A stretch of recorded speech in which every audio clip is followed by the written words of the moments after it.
আজকের ভিডিওটি আমাদের দক্ষিণ ভারত ভ্রমণ সিরিজের শেষ ভিডিও। প্রায় 15 দিন ধরে আমরা দক্ষিণ ভারতের অন্ধ্রপ্রদেশ, পন্ডিচেরি এবং তামিলনাড়ুর বিভিন্ন স্থান ঘুরে বেরিয়েছি। এক সম্পূর্ণ ভিন্ন সাংস্কৃতিক পরিমণ্ডলে বিভিন্ন ধর্মীয় স্থান ও ঐতিহাসিক স্থানের পাশাপাশি আমাদের মুগ্ধ করেছে দক্ষিণ ভারতের অপূর্ব প্রাকৃতিক পরিবেশ।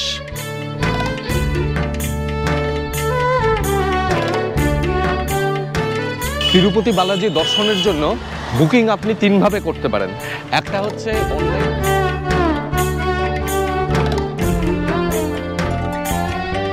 একদিকে সমুদ্র আর একদিকে 1600 বছরের পুরনো মন্দির। আর তেমন পন্ডিচেরিতে এই ফরাসি বাড়িগুলোর আইডেন্টিফিকেশন হচ্ছে বাড়িগুলো সব হলুদ রঙের থাকে।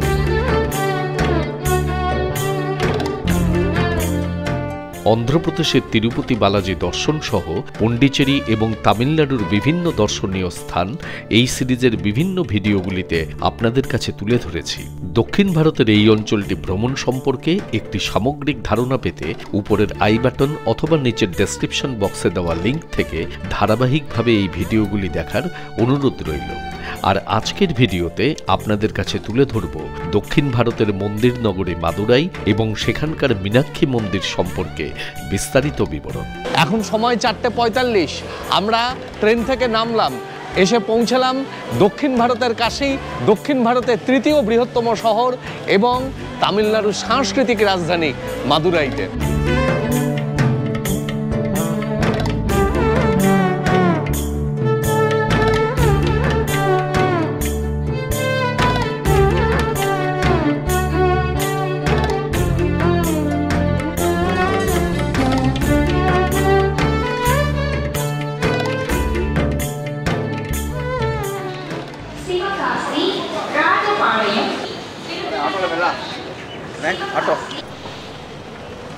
মাদুরাইতেও আমরা তামিলনাড়ু ট্যুরিজমের হোটেলই বুক করেছি। এখানে স্টেশন থেকে একটা অটো নিয়ে নিলাম। এখান থেকে দূরত্ব ওই 1.7 কিলোমিটার মতন, বললো 100 টাকা নেবে।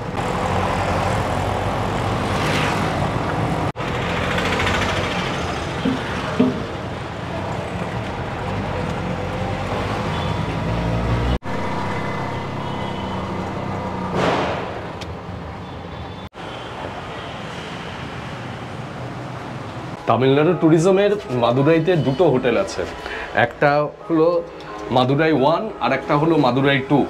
আমরা যেটিতে আছি এটি হলো মাদুরাই 1। এটি মন্দিরের কাছাকাছি, মানে মীনাক্ষী মন্দিরের কাছাকাছি। হোটেল বেশ বড় ঘর, ঘরের সাথে একটা ড্রেসিং রুম এবং লাগেজ রুম আলাদা করে আছে। ঘরের ভেতরে ইকুইপমেন্টসও সবই আছে, কিন্তু সমস্যাটা যে জায়গায় সেটা হচ্ছে মেনটেনেন্সের ভীষণ অভাব। মানে ফার্নিচারগুলো খুব একটা যে ভালোভাবে আছে তা নয়, যে ফার্নিচারগুলো ওয়েল মেনটেন্ড তা নয়, সেগুলো খুবই সমস্যা। এবং বাথরুমটা খুবই ছোট, বাথরুমে গিজার নেই, রানিং হট ওয়াটার আসে। আর সবচেয়ে বড় সমস্যা হচ্ছে অসম্ভব অপরিষ্কার। মানে বাথরুম মনে হয় বছরের পর বছর ভালো করে পরিষ্কার করা হয় না, ভীষণ। আর ফার্নিচারগুলো ভাঙাচোরা, মানে সব দিক থেকে খারাপ। মানে আমি বলবো পয়সা নষ্ট করে এই তামিলনাড়ু ট্যুরিজমে আসার কোনো দরকার নেই। তার থেকে এই পয়সা এর থেকে অনেক ভালো ভালো হোটেল পাওয়া। আমি মানে টিটিডিসির 3 জায়গায় হোটেল বুক করেছি, একটা রামেশ্বরমে, একটা কন্যাকুমারী, একটা মাদুরাইতে। আমি দেখলাম সব থেকে ভালো হচ্ছে। আর আমি এখানে এই যে মাদুরাইতে হোটেল বুক করেছি, এটা ইনক্লুডিং ব্রেকফাস্ট নিয়েছে হচ্ছে 2400 টাকা উইথ জিএসটি অ্যান্ড অল। কিন্তু এদের সমস্যা হচ্ছে যে এদের ব্রেকফাস্টে শুধুমাত্র ওরা সাউথ ইন্ডিয়ান ফুড প্রোভাইড করে। এখানে আমি দেখলাম গুজরাট থেকে এসছেন, মহারাষ্ট্র থেকে এসছেন, তারপরে উত্তরপ্রদেশ থেকেও অনেকে এসছেন, কিন্তু এখানে কিন্তু নর্থ ইন্ডিয়ান ফুডের কোনো অপশান নেই, যেটা কন্যাকুমারীতে রয়েছে বা রামেশ্বরমেও রয়েছে। মাদুরাইতে মীনাক্ষী মন্দির ছাড়াও আরও অনেকগুলি দেখার জায়গা আছে। এখানে 8-10টি প্রায় দেখার জায়গা আছে। আমি আজকে সেই সব জায়গাগুলি দেখার টার্গেট নিয়েছি। এখানে এই জায়গাগুলি ঘুরে দেখার জন্য আপনি অটোও নিতে পারেন, তবে জায়গা বিশেষে কিন্তু অটো ভাড়ার হেরফের হয়। মোটামুটি অটো 1500 থেকে 1600 টাকা মতন নেয়। আমি এখানে বুক করেছি রেড ট্যাক্সি। এখানে রেড ট্যাক্সির নাম্বার আমি ডেসক্রিপশন বক্সে দিয়ে দিচ্ছি। আপনারা এসে রেড ট্যাক্সিতে ফোন করবেন। ফোন করে যেরকমভাবে আমরা ওলা উবের বুক করি সেই রকমভাবেই ওরা আপনার সাথে ট্রিপ কনফার্ম করে দেবে, আপনাকে আগের দিন মোবাইলে মেসেজ পাঠিয়ে দেবে এবং ওরা আপনাকে ঠিক সময় মতন গাড়িও পাঠিয়ে দেবে। আপনি এসে এখানে আপনার মোবাইলের ওটিপি ড্রাইভারের সাথে শেয়ার করে আপনি আপনার ট্রিপ শুরু করবেন। তো আমি এই যে রেড ট্যাক্সির বুকিং করেছি, এই বুকিং হচ্ছে 8 ঘন্টা এবং 80 কিলোমিটার, তার জন্য আমার কাছ থেকে নেবে হচ্ছে 1740 টাকা। এখানে মীনাক্ষী আম্বান টেম্পল হচ্ছে সব থেকে বিখ্যাত তার অপূর্ব কারুকার্যের জন্য, কিন্তু মাদুরাই কিন্তু আরেকটি কারণে বিখ্যাত, সেটা হচ্ছে গুগলের সিইও সুন্দর পিচাই, তার জন্মস্থান কিন্তু এই মাদুরাই।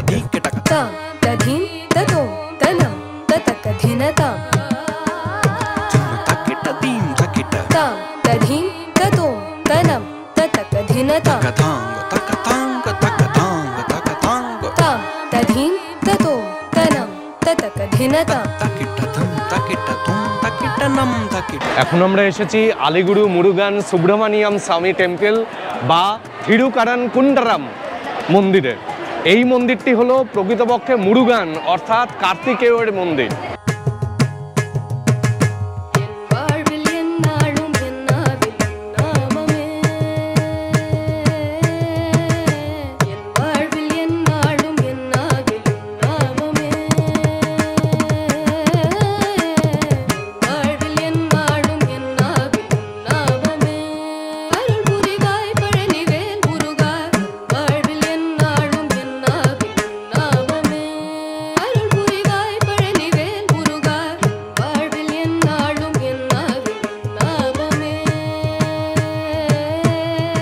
এই মন্দিরে কার্তিকেয়ের সাথে দেবসেনার বিবাহ হয়েছিল। ভেতরে কার্তিকেয়ের মূর্তি আছে, আর সেই বিবাহ সভায় উপস্থিত ছিলেন গণপতি, লক্ষ্মী, সরস্বতী, শিব এবং পার্বতী, এবং তাদের সকলের মূর্তি রয়েছে, মানে পুরো ফ্যামিলির মূর্তি এখানে রয়েছে। ভেতরে ঢুকে মন্দির দর্শন করতে পারেন এবং এর স্পেশাল দর্শনের টিকিট হচ্ছে 100 টাকা করে। আর এই যে মন্দিরটি, এটি পান্ডেয়া ডায়নেস্টির রাজারা 6th সেঞ্চুরিতে মন্দিরটি নির্মাণ করেছিলেন।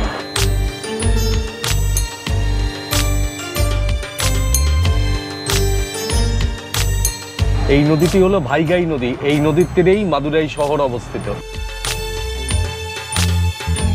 আলিগুড়ু মুরুগান সুব্রমণিয়াম স্বামী টেম্পল দেখে নিয়ে এখন আমরা যাচ্ছি আলাঘর কবিল। এই আলাঘর কবিলকে আজঘর কবিলও বলে। এই মন্দিরটি মাদুরাই শহর থেকে প্রায় 20 কিলোমিটার দূরে অবস্থিত। আর মাদুরাইতে আসলে এই মন্দিরটিও কিন্তু দেখা একটা অবশ্য দ্রষ্টব্য স্থানের মধ্যে পড়ে, এবং মন্দিরটির দারুণ সুন্দর একটা গল্প রয়েছে, সেটা গিয়ে ওখানে পৌঁছে তারপরে বলছি।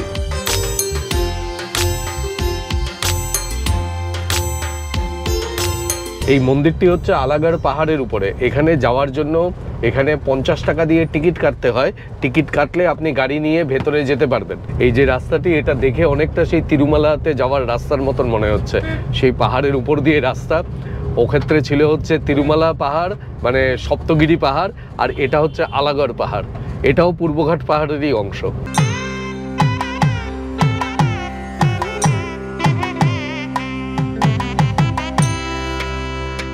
এই আলাঘর কবিল, এই জায়গাটি আলাঘর হিলের পাদদেশে অবস্থিত। এটি আসলে প্রকৃতপক্ষে বিষ্ণুর মানে মন্দির। বলা হয় যে এখানে বিষ্ণু এই আলাঘর পর্বতে অবস্থান করছেন।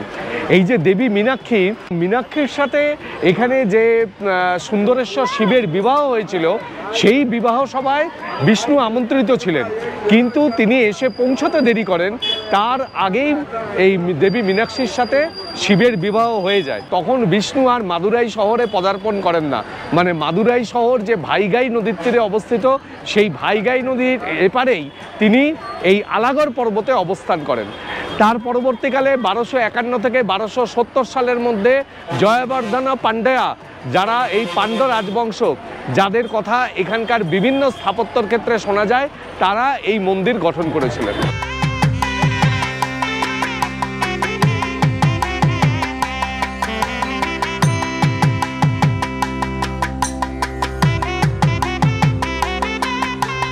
মাদুরাইতে বিভিন্ন স্থাপত্য কীর্তিগুলো প্রধানত দুটি রাজবংশের আমলেই হয়েছিল। একটি হচ্ছে পান্ড্য রাজবংশ, যারা দ্বাদশ শতাব্দীতে এই সকল মন্দিরগুলি স্থাপন করেছিলেন। আরেকটি হচ্ছে নায়ক্কার রাজবংশ বা নায়ক রাজবংশ, যারা প্রধানত সপ্তদশ শতাব্দীতে তারা বিভিন্ন স্থাপত্য নির্মাণ করেছিলেন।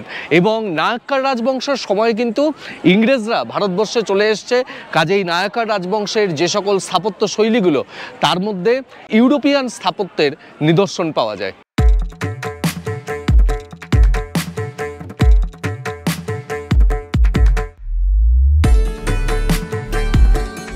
এখন আমরা এসে পৌঁছলাম থিরুমালাই নায়ক প্যালেসের সামনে। এই থিরুমালাই নায়ক প্যালেস এটি সকালবেলা 9টার থেকে শুরু করে বিকেল 5টা পর্যন্ত খোলা থাকে, মাঝখানে ওই 1টা থেকে 1:30 এই সময়টা লাঞ্চ টাইমের জন্য বন্ধ থাকে। এই মহলের টিকিটের জন্য আমাদের লাগে হচ্ছে 10 টাকা করে, আর 12 বছরের নিচে যে বাচ্চারা তাদের জন্য লাগে 5 টাকা করে, আর যারা ভিডিও ক্যামেরা করতে চায় তাদের জন্য 100 টাকা, আর যে কোনো ক্যামেরা মানে ইনক্লুডিং মোবাইল লাগে হচ্ছে 30 টাকা।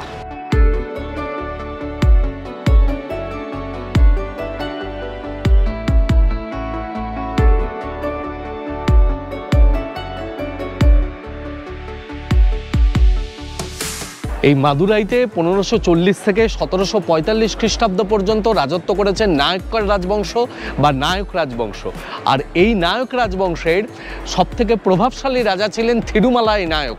তিনি রাজত্ব করেছেন হচ্ছে 1623 থেকে 1659 খ্রিস্টাব্দ পর্যন্ত। আর তার মধ্যে 1636 সালে তিনি তৈরি করেছেন এই বিশাল প্রাসাদ। এই প্রাসাদের নাম থিরুমালাই নায়ক্কার প্রাসাদ বা থিরুমালাই নায়ক প্যালেস।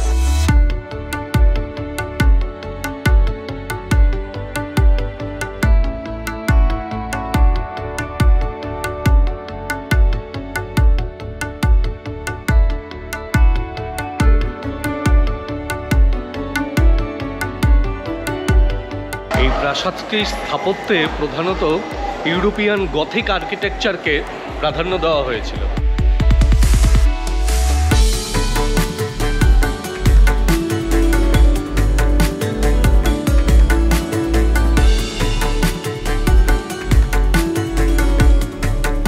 যত দেখছি বিস্ময় অবাক হয়ে যাচ্ছি, এত সুন্দর কাজ না চারিদিকে। প্রকৃত মহলটা কিন্তু এর থেকে 4 গুণ বড় ছিল, এই জন্যই বোধহয় একে দক্ষিণ ভারতের স্থাপত্যের বিস্ময় বলা হয়। আর এই যে দেখছেন এই আসনগুলি পাতা, এখানে সন্ধ্যাবেলায় লাইট অ্যান্ড সাউন্ড হয়। সেটা 6:45-এ একটা শো হয়, আর রাত্রি 8টায় একটা শো হয়। 6:45-এ যে শোটি হয় সেটি ইংলিশে, এবং রাত্রি 8টায় যেটি হয় সেটি হয় তামিলে।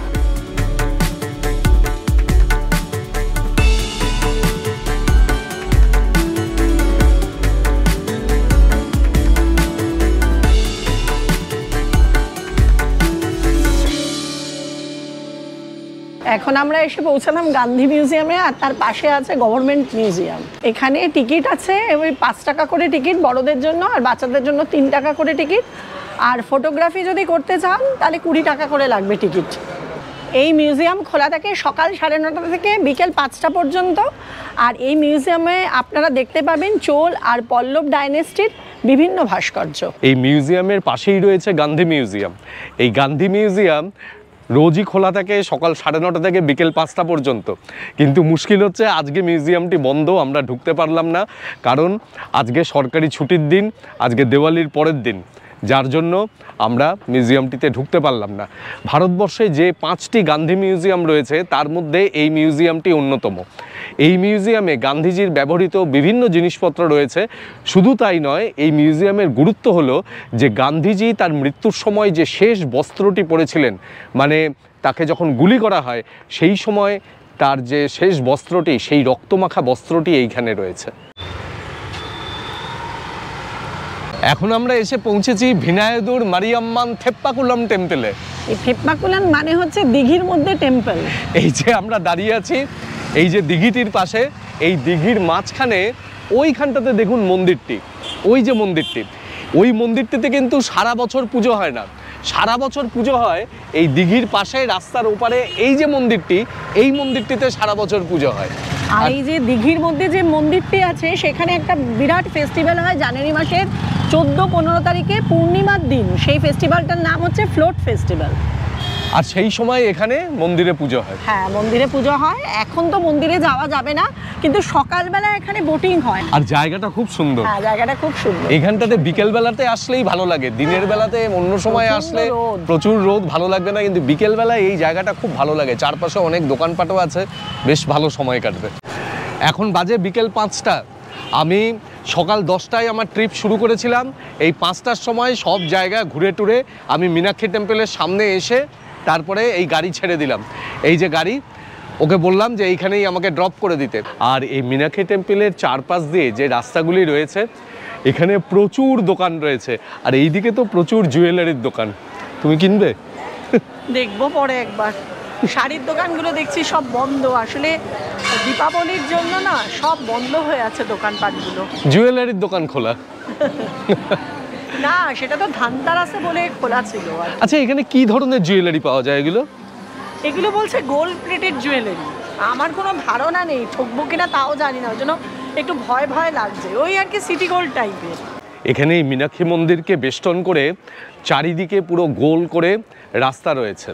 আর এই রাস্তাতে শুধুমাত্র পায়ে হেঁটেই যাতায়াত করা যায়। এই রাস্তায় অটো, কোনো গাড়ি, বাইক কোনো কিছু চলতে দেওয়া হয় না। আর এই দিকটাতে হচ্ছে মন্দির কেন্দ্র করে যে রাস্তাটি, সেই রাস্তাটি রয়েছে। আর এই রাস্তা ধরে গেলেই আপনি বিভিন্ন গেটগুলোতে পৌঁছতে পারবেন। প্রধানত 4টি গেট রয়েছে, পূর্ব, পশ্চিম, উত্তর এবং দক্ষিণে, এবং প্রত্যেকটি গেট দিয়েই প্রবেশ করা যায়। এবং গেটের পাশেই সেখানে জুতো রাখার কাউন্টার এবং আপনার ক্যামেরা, মোবাইল এগুলো সব রাখার যে কাউন্টার, সেগুলো সব রয়েছে। এই যে এইরকম সব কাউন্টার রয়েছে এখানে। এই কাউন্টারে এখানে ফ্রিতে জুতো রাখা যায় এবং তাছাড়া মোবাইল, ক্যামেরা এগুলোও সব রাখা যায়। আর ব্যাগ রাখার জন্য নেয় হচ্ছে 2 টাকা করে পার লাগেজ।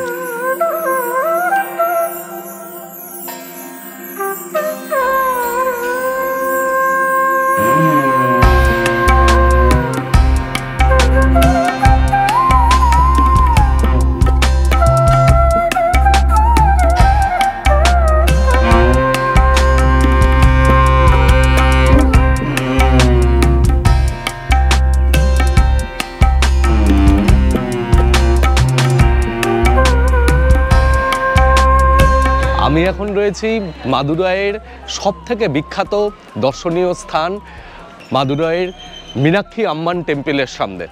এই যে মন্দিরটি বিশাল মন্দির, মন্দিরের চত্বর খুব বড়, এবং এই মন্দিরটি তৈরি করেছিলেন প্রধানত পাণ্ড্য রাজারা। এই পাণ্ড্য রাজারা 9ম শতাব্দী থেকে শুরু করে দ্বাদশ শতাব্দী পর্যন্ত তারা তামিলনাড়ুতে রাজত্ব করতেন এবং এই মাদুরাই ছিল তাদের রাজধানী। আর তারা তাদের রাজধানীর একেবারে কেন্দ্রস্থলে এই মন্দিরটি নির্মাণ করেন। এই মন্দিরটি নির্মাণ করেছিলেন পাণ্ড্য রাজা সদাই বর্মন কুলাশেখরন পাণ্ড্য। তিনি 1190 থেকে 1226 খ্রিস্টাব্দের মধ্যে এই মন্দিরের যে মূল কাঠামো, সেই কাঠামোটি তৈরি করেন এবং দক্ষিণ যে গোপুর মানে দক্ষিণ যে গেটটি রয়েছে, সেই গেটটি তিনি নির্মাণ করেন। তারও পরবর্তীকালে 1251 খ্রিস্টাব্দ পর্যন্ত বিভিন্ন সময়ে এই মন্দিরের বিভিন্ন অংশ এবং অন্যান্য যে গেটগুলি, সেগুলি প্রধানত তৈরি করা হতে থাকে। এই মন্দিরের প্রধান আরাধ্যা দেবী হলেন মাতা মীনাক্ষী, যিনি পার্বতীর একটি রূপ, এবং পার্বতীর সাথে ভগবান শিবের এখানে বিবাহ হয়েছিল। ভগবান শিব এখানে সুন্দরেশ্বর রূপে পূজিত হন। তবে পার্বতীর সাথে শিবের বিবাহস্থল হিসেবেই শুধুমাত্র নয়, এই মন্দিরটি বিখ্যাত হচ্ছে তার অপূর্ব শিল্পকর্মের নিদর্শন হিসাবে। দ্রাবিড়ীয় শিল্পকলার এক চরম উৎকর্ষ দেখা যায় এই মন্দিরটিকে ঘিরে। মন্দিরের বাইরের অংশ, মন্দিরের ভিতরের অংশ, প্রতিটি জায়গায় শিল্পকলার যে অপরূপ ছাপ রয়েছে, সেটা দেখতেই আপনার এই মন্দিরটিতে আসতে হবে। আর এই মন্দিরের আরেকটি উল্লেখযোগ্য বিষয় হলো, এখানে একটি 1000 পিলার বিশিষ্ট একটি দালান রয়েছে। সেই দালানটিও অপূর্ব সুন্দর। সেটি দেখার জন্য আপনাকে 5 টাকা করে টিকিট কেটে ঢুকতে হবে, কিন্তু অবশ্যই যাবেন এবং সেই দালানটি দেখবেন। সেখানে শুধুমাত্র দ্রাবিড়ীয় শিল্পকলা নয়, তার সাথে চোল এবং পল্লব রাজবংশেরও বিভিন্ন শিল্পকলার নিদর্শন আপনি দেখতে পাবেন। মীনাক্ষী মাতার মন্দিরে প্রবেশের জন্য কিন্তু 3 রকম নিয়ম আছে। একটা হচ্ছে আপনি ফ্রিতে ঢুকতে পারেন, কোনো পয়সা লাগবে না। আর দ্বিতীয় হচ্ছে 100 টাকা দিয়ে আপনি সুন্দরেশ্বর শিব এবং মীনাক্ষী আম্মান দুজনেরই দর্শন করতে পারবেন। আরেকটা আছে 500 টাকা, যেখানে আর কি সরাসরি একদম গেটের সামনে যাবেন, গিয়ে একদম ঢুকে যাবেন, কোনো দর্শনের জন্য 1 মিনিটও দাঁড়াতে হবে না। কিন্তু আমরা যেটা করেছিলাম, আমরা 100 টাকার টিকিটই নিয়েছিলাম, নিয়ে 1 ঘন্টা মতো লাইনে দাঁড়িয়েছিলাম। আসলে একটু ভিড় যাচ্ছে এই সময়টা, ছুটি তো দিওয়ালির চলছে, আর এমনিতে বিকেলের দিকে অতটা ভিড় থাকে বলে মনে হয় না। আপনারা ফ্রি দর্শনও করতে পারেন, সেখানেই 1.5 ঘন্টা 2 ঘন্টা দাঁড়াতে হয় এই আর কি। মন্দিরের ঠিক কেন্দ্রস্থলে যেখানে মীনাক্ষী আম্মানের মন্দির রয়েছে, মানে মূর্তি রয়েছে, তার ঠিক পাশেই রয়েছে একটি সরোবর, যেটি পদ্ম সরোবর নামে পরিচিত, এবং সেই সরোবরকে কেন্দ্র করে মন্দিরকে সম্পূর্ণ বেষ্টন করা যায়। মন্দির খোলা থাকে সকাল 4:30 থেকে শুরু করে দুপুরবেলা 12টা পর্যন্ত, এবং তারপরে আবার বিকেল 4টা থেকে শুরু করে রাত্রি 9টা পর্যন্ত। মন্দিরের ভেতরে প্রবেশের জন্য কিন্তু কোনো প্রবেশ মূল্য লাগে না। আপনারা সেখানকার সুন্দর যে আর্কিটেকচার সেগুলো দেখতে পারেন। ভীষণ সুন্দরভাবে মন্দিরটাকে সুন্দর করে রং টং করে সাজানো, ভীষণ সুন্দর ভেতরটা। শুধুমাত্র দর্শনের জন্যই আপনারা টিকিট কাটবেন, এবং তার জন্য কিন্তু মন্দিরের ভেতরেই কাউন্টার আছে, সেখান থেকেই টিকিট কাটবেন। বারবার আমি বলছি, আপনারা কিন্তু দালালের চক্করে পড়বেন না। আর বারবার আপনি এখানে পুজো দিন, ওখানে পুজো দিন, সেখানে দিন, আমরা কিন্তু কিচ্ছু করিনি। আমরা সোজা গিয়ে, কারণ ওই সব পুজো ভালো করে পৌঁছায়ও না মায়ের কাছে, ওই অনেক দূরের থেকে আপনাকে পুজো দেবে, তার থেকে বরং আপনারা সুন্দর করে দর্শন করুন, আপনাদের প্রণামী বাক্সে দিন। আমার মনে হয় সেটাই, মানে আমরা সেটাই করেছি, খুব ভালোভাবে দর্শন করেছি, আর ভীষণ ভালো লাগবে মন্দির চত্বরে। এই মন্দিরে আপনি আরেকটি বিশেষত্ব দেখবেন, যেখানে সুন্দরেশ্বর শিবের মন্দির রয়েছে, তার ঠিক আগেই দেখবেন একটি নৃত্যরত নটরাজের মূর্তি রয়েছে। অন্য সব জায়গায় আপনি নটরাজকে দেখবেন যে বাঁ পা তুলে নৃত্যরত, আর এইখানে দেখবেন নটরাজ ডান পা তুলে রয়েছে। এটি আর অন্য কোথাও আপনি দেখতে পাবেন না। আর আরেকটা কথা, সেটা হচ্ছে মেয়েদের এখানে প্রবেশের জন্য কিন্তু একটা ড্রেস কোড আছে, সেটা হচ্ছে নয় সালোয়ার কামিজ পরতে হবে কিংবা শাড়ি পরতে হবে। ছেলেদের জন্য অ্যাজ সাচ কোনো ড্রেস কোড নেই, শুধুমাত্র দেখলাম এক জায়গায় লেখা আছে লুঙ্গি পরে প্রবেশ নিষেধ। আর আরেকটা কথা, আমি যখন এখানে 100 টাকার টিকিট কাটছিলাম, তখন অনিন্দ্যকে বলছিলাম যে 100 টাকার টিকিটই কাটি আর 500 টাকার টিকিট কাটি, গিয়ে তো সেই একই সঙ্গে মিলবো, ফ্রি লাইনের সঙ্গে ধাক্কাধাক্কি মারামারি করে পুজো দেবো। কিন্তু বিশ্বাস করুন, আমি এত ভালো সিস্টেমেটিক, আমি তিরুপতিতেও দেখলাম, আমি মীনাক্ষী মন্দিরেও দেখলাম, এত সুন্দর লাইন মেনটেন করে ওনারা। মানে কোনো, আপনি যে একটা পয়সা দিয়ে লাইনে দাঁড়িয়েছেন সেই জন্য আপনার লাইনটাকে কোনোভাবে ওই ফ্রি লাইনের সঙ্গে গুতোগুতি মারামারি করতে দেখেন, যেটা আমি পেয়েছিলাম ওঙ্কারেশ্বরে, বৈদ্যনাথ ধামে, মহাকালেশ্বরে, মানে সাংঘাতিক মারামারি। আমরা 700 টাকার টিকিট কেটেও দেখেছি মন্দিরের গর্ভগৃহে গিয়ে মারামারি গুতোগুতি করে পুজো দেওয়া। সাউথে এসে আমার এইটা সত্যি একটা ভালো এক্সপিরিয়েন্স হলো বলতে পারেন, যে এত সুন্দর পুজো দিয়েছি, খুব ভালো।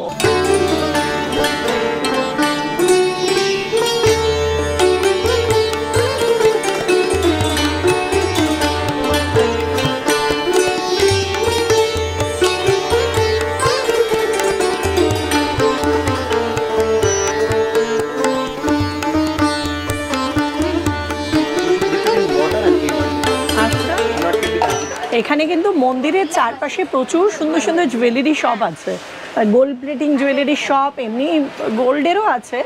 তো আমি একটা এরকম গোল্ড প্লেটিং শপে ঢুকেছি, খুব সুন্দর সুন্দর দেখতে। এখানে গলার হার, ব্যাঙ্গেল, কোমরবন্ধ, অনেক কিছু পাওয়া যায়, মানে কানের দুলের তো প্রচুর দোকান। তো আমি এই দোকানটায় ঢুকলাম, এখানে এই মঙ্গলসূত্রটা দেখাচ্ছে, কি সুন্দর দেখুন, দারুণ সুন্দর কিন্তু, আর বেশি দামও বলছে না, এটা বলছে 480 টাকা। এই একটা আছে দেখুন, কি সুন্দর, এই সাইডে পড়বে, এটা চেনের এটা। আচ্ছা, ওনারা বলছেন যদি আমি রোজ পড়ি তাহলে 6 মাসের গ্যারেন্টি, আর যদি ওকেশনালি পরে 1 বছর খুব সুন্দরভাবে যাবে। এই তিনটের মধ্যে আমি কনফিউজড যে কোনটা নেব। আমার মনে হচ্ছে এইটা বেটার, এইটা, এটাই নিই আমি, এটা আর এটা, এটা মার জন্য নিয়ে নিই। খুব সুন্দর লাগছে চেনগুলো, পরবো কতটা জানি না, নিয়ে তো নিই। এটার দাম হচ্ছে 480 আর এটার দাম 750। যাই হোক, দাদা অনেক রিকোয়েস্ট করাতে আমাদের দুটো 10% ডিসকাউন্ট দিয়েছে।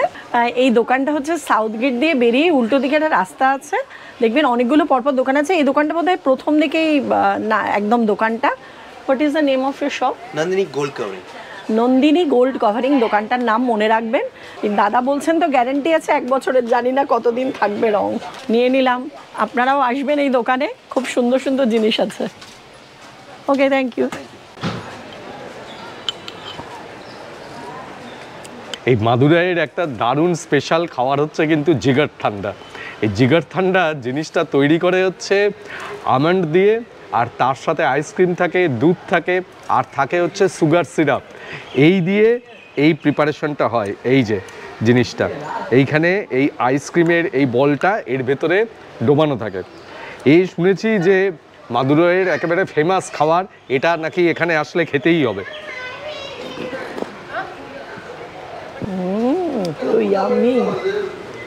দারুণ খেতে, দারুণ দারুণ, সত্যিই দারুণ খেতে। আমরা ছোটটা নিয়েছি, এটা 40 টাকা দাম। অনেক রকমের আছে, 60 টাকা, 100 টাকা। দুধের সাথে সুগার সিরাপ দিয়ে, তার সাথে আইসক্রিম দিয়ে একটা দারুণ জিনিস বানায়। আর নামটাও দারুণ, জিগার ঠান্ডা, মানে জিগার আপনার যেখানে ঠান্ডা হয়ে যাবে সেই জিনিস। অসাধারণ, খুব ভালো।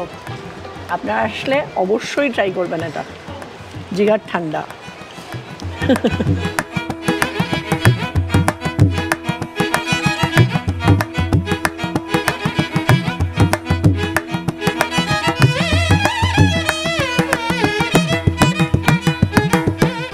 আজকে 14ই নভেম্বর মঙ্গলবার, আর আমি এখন দাঁড়িয়ে রয়েছি মাদুরাই স্টেশনে। এই মাদুরাই থেকে 22672 তেজস এক্সপ্রেস ধরে আমি যাব চেন্নাই। আজকে রাত্রি 9টায় গিয়ে পৌঁছাবো চেন্নাই, আর আগামীকাল চেন্নাই থেকে ট্রেন ধরে যাব বাড়ি।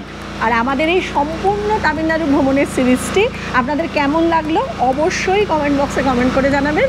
ভালো লাগলে চ্যানেলটিকে সাবস্ক্রাইব করবেন এবং ভিডিওগুলোকে একটু লাইক এবং শেয়ার করবেন, আর তারই সাথে অবশ্যই সঙ্গে থাকবেন। অনেক ধন্যবাদ। আবার দেখা হবে অন্য কোথাও, অন্য কোনোখানে।